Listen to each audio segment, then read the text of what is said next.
হাই everyone, good morning. আজি যিহেতু বহুত কুঁৱলী পেলাইছে, গাড়ী চলাব পৰা নাই ঠাণ্ডাত। যিহেতু লাহে লাহে আহিছোঁ, বিশেষকৈ এক নম্বৰ কথা হ'ল আজি গাড়ী খালী নহয়।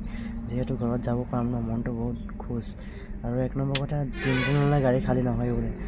এক নম্বৰ কথা হ'ল গুদামটো খালী নাই বোলে। মালিকে ফোন কৰি কৈছে বোলে গুদাম খালী নাই বোলে, দেওবাৰে খালী কৰিব বোলে। আৰু এক নম্বৰ কথা হ'ল গাড়ীটো চলাব পৰাই নাই। আমাৰ মানে কাজিৰঙাৰ মাজৰ ৰাস্তাটো বহুত বেয়া। এক নম্বৰ কথা সেইটোৱে প্ৰব্লেম।